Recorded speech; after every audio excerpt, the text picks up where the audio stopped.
Aujourd'hui, est-ce que votre combat n'est pas perdu d'avance depuis que l'on parle du bradage de nos terres, du littoral, et sans grand résultat? Mais pas du tout, Binta, pas du tout, parce que, vous savez, j'ai indiqué que je n'ai pas signé le permis de construire de l'APR. J'ai indiqué qu'il y avait un conflit d'intérêts. Vous ne l'avez pas signé ou vous avez refusé de le signer? J'ai refusé de le signer, le permis de construire, il est là. Si peut-être votre caméra peut zoomer, vous verrez que je ne l'ai pas signé. Mais il y a un conflit d'intérêts manifeste. Quel est ce conflit d'intérêts? D'abord, vous allez m'excuser parce que je pense que le directeur de Dakar Demdik se dit être un maître.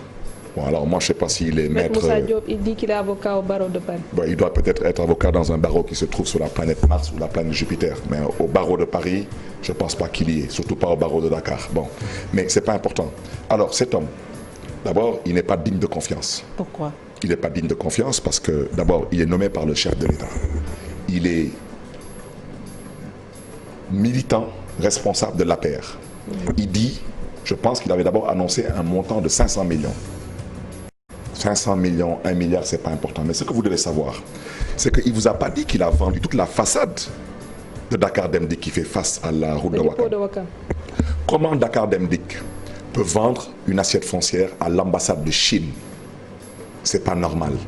Moi, personnellement, je pense que le gouvernement chinois est un partenaire du gouvernement sénégalais. Je pense que le peuple chinois est un ami du peuple sénégalais. L'État sénégalais doit mettre à la disposition de la diplomatie chinoise une assiette foncière pour pouvoir exercer ses activités diplomatiques et consulaires. Comme c'était le cas avec l'ambassade de Turquie, et après on avait arrêté les travaux. Dakar Demdik n'a pas le droit de vendre son foncier. Ils ont vendu à la Diamond Bank, une banque. Ils n'en ont pas le droit. Ils ont vendu à l'ambassade de Chine. Ils ont vendu, mais ce n'est pas important. Parce que vous savez, leurs états financiers sont là de 2017. Vous allez voir les transactions là. Par exemple, 1 milliard 300 et quelques millions pour le compte comment dirais-je encore, de Diamond Bank, ça figure dans les états financiers de Dakar Demdik. Oui.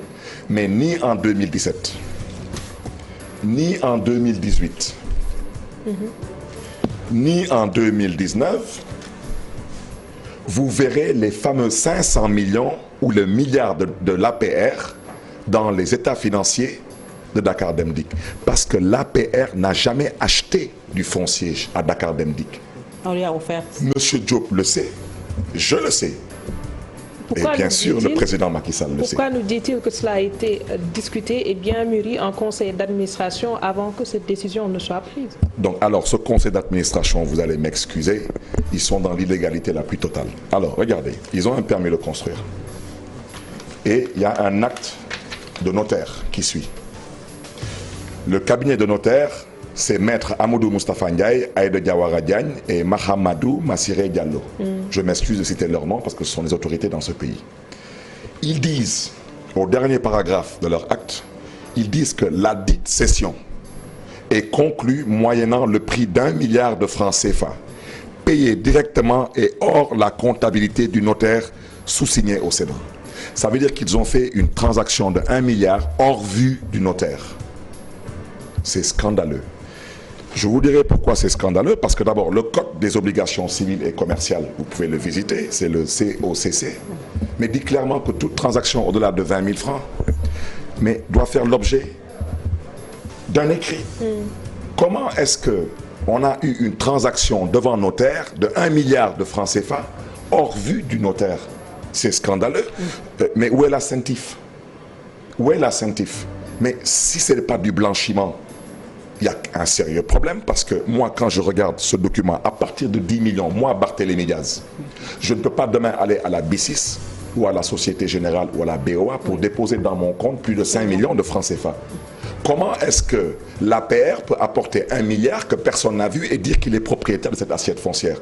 Je n'ai pas envie de polémiquer avec eux. Je veux seulement qu'ils sachent une chose. Je suis un magistrat.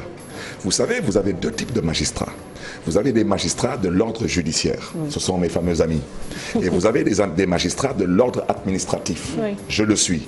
J'ai le droit, le devoir et la responsabilité de regarder ce qui a été fait. Ça s'est fait dans ma commune. Je suis un magistrat de l'ordre administratif et ça, je vais m'en occuper personnellement. Maintenant, M. Macky Sall... Qu'est-ce que vous comptez faire? Vous dites, je vais m'en occuper personnellement, mais il est bon qu'on sache... Bon, alors, je vais vous dire ce qu'on va faire. Qu'est-ce que vous permet le droit pour que vous puissiez retrouver, ou en tout cas que ces terres soient restituées à la commune de Mermoz? D'abord, ces terres doivent d'abord être restituées d'abord aux travailleurs de Dakar Dem Dikk. Je ne parle pas aux travailleurs syndiqués APR de Dakar Dem Dikk. Je ne m'adresse pas à eux. Une fois de plus, je ne suis pas là pour m'amuser. À tous les travailleurs. Oui, oui, je suis là pour parler de choses sérieuses. 1 milliard, c'est 2000 mètres carrés.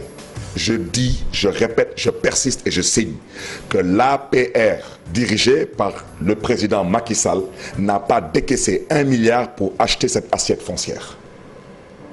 Et je mets au défi les notaires. Et je vous dis que ce n'est pas terminé. Maintenant, la commune de Mermoz-Sacré-Cœur, elle va se constituer partie civile. Dans cette plainte, il y a un conflit manifeste d'intérêts. Et le siège de l'APR, de mon point de vue, si la justice est objective, il doit être mis sous scellé. En attendant de savoir ce qui s'est passé, l'ordre des notaires doit être interpellé. Comment un cabinet de notaires respecté et respectable a pu accepter d'enregistrer une transaction de plus d'1 milliard? C'est eux qui le disent. Payé directement et hors la comptabilité du notaire sous-signé au cédant. Mais c'est scandaleux tout de même. Et après, il y a des gens qui disent que non, mais Barthélémy, il tire trop sous la corde. Je ne tire pas sous la corde. Je vous dis que la récréation, elle a trop perduré. Oui, monsieur le maire, vous proposez quoi pour mettre de l'ordre définitivement dans l'attribution de notre assiette foncière? Il y a des gens qui ont proposé à ce que la direction des domaines soit éclatée. Et il y a d'autres qui ont proposé d'autres choses pour une transparence dans la gestion de notre foncier. Bon, d'abord, je pense que le président Macky Sall avait pris des engagements envers le peuple sénégalais. Je peux lui concéder qu'aucune œuvre humaine n'est parfaite, mais est-ce qu'il peut au moins avoir un tant soit peu la possibilité, si c'est possible bien sûr, de se ressaisir? Parce que je vais vous dire pourquoi. Vous pensez que les travaux qui ont repris sous la corniche, vous pensez que le président Macky Sall n'est pas au courant? Oui, il l'a dit, il a été saisi par la presse ou informé par la presse de ce qui se passe sur le littoral. Donc comme il a été informé, eh bien maintenant moi je profite de votre plateau pour lui dire que le préfet de Dakar a eu à dire qu'il allait rendre compte au ministre de l'Intérieur et ensuite nous allons être informés par écrit, parce que c'est ça l'administration. Et si nous ne sommes pas nous contents, nous communes de Mermoz-Sacré-Cœur, nous savons ce que nous avons à faire, c'est rester en justice. Mais quand vous acceptez que votre préfet, en complicité bien sûr, mais manifeste et flagrante avec le fameux soi-disant sous-préfet de Dakar Plateau, accepte que ces travaux reprennent. Mais vous ne pensez franchement pas qu'il y a anguille sous roche? Au nom de quoi des citoyens sénégalais, peut-être abusés de façon diverse, ont vu leurs travaux arrêtés sur le phare des Mamelles?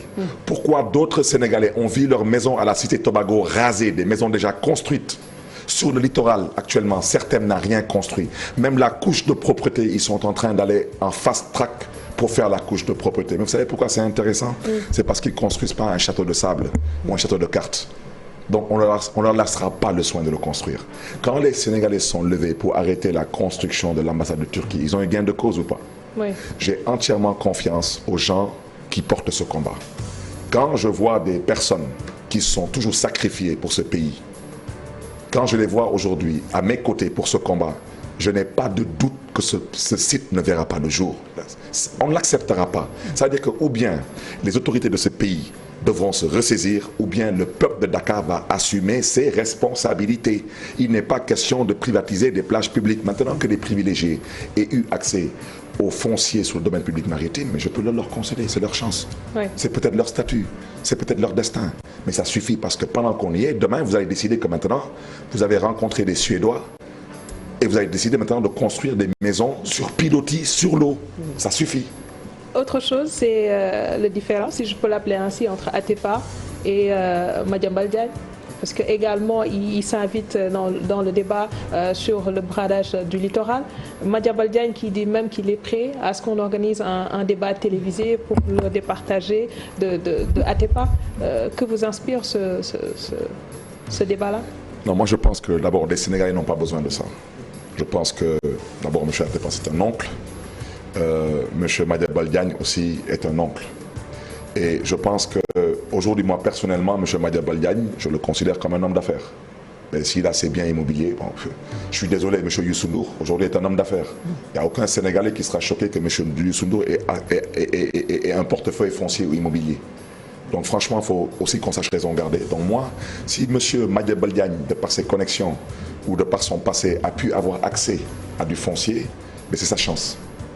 Quant à M. Atepa, je le répète, il a été conseiller architecte du président de la République. Personnellement, la porte du millénaire, c'est le domaine public maritime. Ce n'était pas une plage en bas. Et j'ai déjà dit que je pense que les populations de la Médina s'y retrouvent. Aujourd'hui, moi, je fais partie de ceux qui ont manifesté la matinée où on devait inaugurer le monument de la Renaissance. On a été gazés, on a été tabassés. Aujourd'hui, est-ce que c'est utile ou pas? Je ne sais pas. Mais des fois, mes enfants y vont pour des concerts. Je ne sais pas. La Tour Eiffel, regardez son histoire et ce qu'elle est devenue. Une des 7 merveilles du monde. Le président Abdoulaye Wade, je l'ai combattu jusqu'au bout. Mais l'histoire retiendra s'il a été visionnaire ou pas. Et honnêtement, le président Abdoulaye Wade, bon, il y a à dire, à redire, à manger, à boire.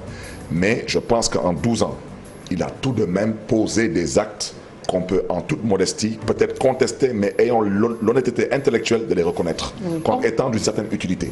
Donc aujourd'hui, le président Macky Sall arrive. Macky Sall a pris des engagements avec nous, aussi bien sur le foncier que sur le littoral. Aujourd'hui, je m'adresse directement à lui en tant que maire de la commune de Mermoz-Sacré-Cœur et il est un de nos administrés. Pour le siège de l'APR, il peut ne pas être au courant. Je lui confirme que l'APR n'a pas décaissé 1 milliard. Mais pour le littoral, je lui demande personnellement et directement de prendre les mesures nécessaires, comme cela a été le cas hier au phare de Mamel avec la DESCOS, et d'arrêter ce qui se passe sur le littoral. Parce que si cela n'est pas fait, il y aura des troubles à l'ordre public, il faut le dire et le dire clairement. Et à partir de ce moment, c'est monsieur le préfet du département de Dakar qui en sera responsable et le ministre de l'Intérieur. Hormis le chantier de certains, est-ce qu'il vous est arrivé d'octroyer des autorisations ou des permis de construire sur le littoral? Sur le littoral, bien sûr, je l'ai fait. Parce que je vous explique, aujourd'hui, j'ai signé un permis, il s'appelle Ocean View. On me dit pourquoi vous avez signé Ocean View. Monsieur Atepa a eu à expliquer que le Radisson et le Sea Plaza, il fallait qu'on creuse, qu'on descende l'hôtel et le centre commercial pour que ça ne bloque pas la vue des Sénégalais à la mer. Si vous vous mettez aujourd'hui devant chez l'architecte Pierre Goudiaby Atepa, vous ne voyez que la mer. Ça veut dire que l'Ocean View que j'ai signé a creusé plus profond et est descendu beaucoup plus bas que le Radisson. Donc, c'est ce qui avait été retenu. Et je vais vous dire pourquoi. Quand ils ont terminé de construire le Radisson et le Sea Plaza, ça a été construit dans le cadre de l'ANOCI. Il y avait un décret qui couvrait tout ça. Mais quand ils ont terminé le Radisson, ils ont voulu faire une extension. Ils n'avaient pas de permis de construire parce que Khalifa Sall, qui était le maire de Dakar, le leur avait refusé. Mais quand ils ont saisi le droit, ils ont eu gain de cause sur la ville de Dakar. Donc, la ville de Dakar a été déboutée et devait normalement signer ses permis. Ce que je veux vous dire par là, en tant que maire autorité, et ça les Sénégalais doivent le savoir, je n'ai pas le pouvoir, moi, Barthélémy Dias, en tant que maire de la commune de Mermoz-Sacré-Cœur, de voir Bintou Diallo qui vient avec tout son dossier. Elle est attributaire d'une assiette foncière. Elle a payé ses droits de timbre et elle est à jour. Et que je refuse de lui signer son permis de construire si je n'ai pas d'argument. Parce qu'il faut qu'on se comprenne. Où se trouve cette assiette foncière? À gauche, vous avez le Radisson et le Sea Plaza. À droite, vous avez le Waterfront, etc. Ils sont au milieu. Comment on a pu attribuer au Waterfront, on a attribué au Sea Plaza, et quelqu'un est là, on refuse de l'attribuer? Je reviens à ce que j'ai dit. Je me suis levé parce qu'on a voulu privatiser une plage publique. Je me suis levé parce que j'ai vu une transaction portant sur 5000 m² qu'on a réduit à 2325 m². Je me suis levé pour les principes des valeurs. Je me suis levé parce que je considère ici que nous avons une opportunité ensemble de tirer et de sonner la fin de la récréation. Mais je ne me suis pas levé pour humilier qui que ce soit. Monsieur Djibi Diallo ne m'intéresse pas, je ne le connais pas, je ne l'ai jamais vu. Mais en tout Certains cas, ne m'intéressent pas.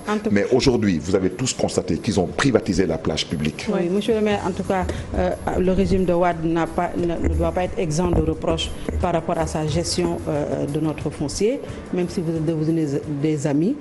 Vous pouvez le protéger, ça c'est votre droit le plus absolu. Mais une autre question que ce matin la presse a révélé, que le directeur des domaines a eu à octroyer 5000 m² à un ministre.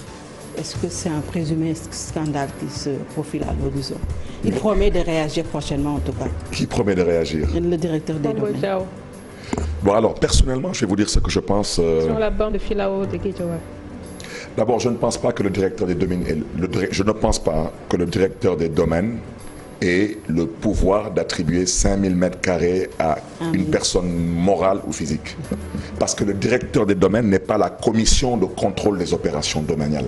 Il fait partie de la commission de contrôle des opérations domaniales. Et cette commission de contrôle des opérations domaniales, elle doit être dissoute. Je vous dirai pourquoi. Parce que du moment où, en 1996, on a créé des communes d'arrondissement, les communes devaient être partie intégrante de ces commissions. Mais c'est qu'ils ont tellement voulu rester à l'aise dans leur mode de fonctionnement et de travail que même ceux qui devaient inviter les communes à participer à ces CCOD n'ont pas fait le travail. Et que dit la loi? La loi dit que, avant que Barthélémy Diaz, qui ait demandé une assiette foncière pour construire une clinique ou bien une école coranique ou même sa maison, avant que son dossier soit instruit en CCOD, c'est au directeur des domaines que revient la responsabilité d'informer et de recueillir l'avis de la commune concernée dans laquelle l'assiette foncière se trouve. Ils ne le font jamais. Mais de dire que le directeur des domaines a attribué 5000 mètres carrés à un ministre, c'est pas possible. C'est trop fort. C'est comme aujourd'hui Tahirou Ndiaye, ancien directeur du cadastre. Oui. Le mettre seul en prison, c'est insulter l'intelligence des Sénégalais. Amadou Ba était le directeur général des impôts et domaines. C'était le patron de ce monsieur-là. Et lui, au contraire, il a reçu une promotion en étant ministre des Finances. Bon, il faut tout de même arrêter de se moquer du peuple. On protège les copains et les coquins et on liquide des personnes pour atteindre d'autres personnes. C'est ça ce que j'appelle la République aujourd'hui qui prône l'émergence. Mais c'est quelle émergence? C'est l'émergence des contre-valeurs, c'est l'émergence des contre-principes, c'est l'émergence clanique, partisane et antidémocratique, totalement illégale. Et c'est à dénoncer. Je termine par une chose. Est-ce que le maire de Mermoz a un titre foncier ou une parcelle lui appartenant au niveau du littoral? Alors ça, si Jean-Paul Diaz vous entend, je serai mis à la porte de la maison ce soir. Je suis locataire et je dois actuellement à mon père 2 mois. Parce qu'il vient de construire sa maison avec toutes ses économies et je lui ai pris le 2e étage, je lui dois des loyers. Donc s'il entend que j'ai une parcelle sur le littoral, je serai mis à la porte. Ça, il ne faut même pas revenir là-dessus. En tant que maire, il va falloir que l'on parle des locales 2 fois reportées. Il faut quand même que les élections se tiennent. Je l'ai déjà dit au sortir de l'élection présidentielle de 2019, je vous ai dit que l'homme que vous avez en face de vous, c'est ce qu'il a fait pour s'accaparer de façon antidémocratique et illégale un second mandat. Et on a pris la main dans le sac. Ça prend à peu près 2 ans et demi à 3 ans pour organiser un vol électoral. Alors, je vous dis, il n'y aura pas d'élection locale. Il n'y en aura pas. Je sais que beaucoup de gens remettent en cause mes propos, mais pour l'instant, ce que j'ai dit, c'est ce qui a été constaté. Alors, on va utiliser toute forme d'excuses. On a d'abord commencé par le solo dialogue politique, c'est la plus grosse farce du 2e mandat du président Macky Sall. Et puis après, le Covid-19 est arrivé comme une bouée de sauvetage. Et vous avez même vu comment le président Macky Sall s'est comporté. Il a déprotégé toutes les populations sénégalaises. Il nous a laissés à nous-mêmes. Il ne se protège que lui et son clan avec l'état d'urgence et le couvre-feu. Mais nous, il nous a abandonnés. Donc, ne comptez pas sur le président Macky Sall pour aller dans le sens de la respiration démocratique, parce que malheureusement, ils ne comprennent pas que veut dire cette expression. Et vous comprendrez aisément que Dakar les empêche de dormir. Ils savent pourquoi. Ils ont tout fait. Ils ont dénigré un homme. Ils ont emprisonné un homme.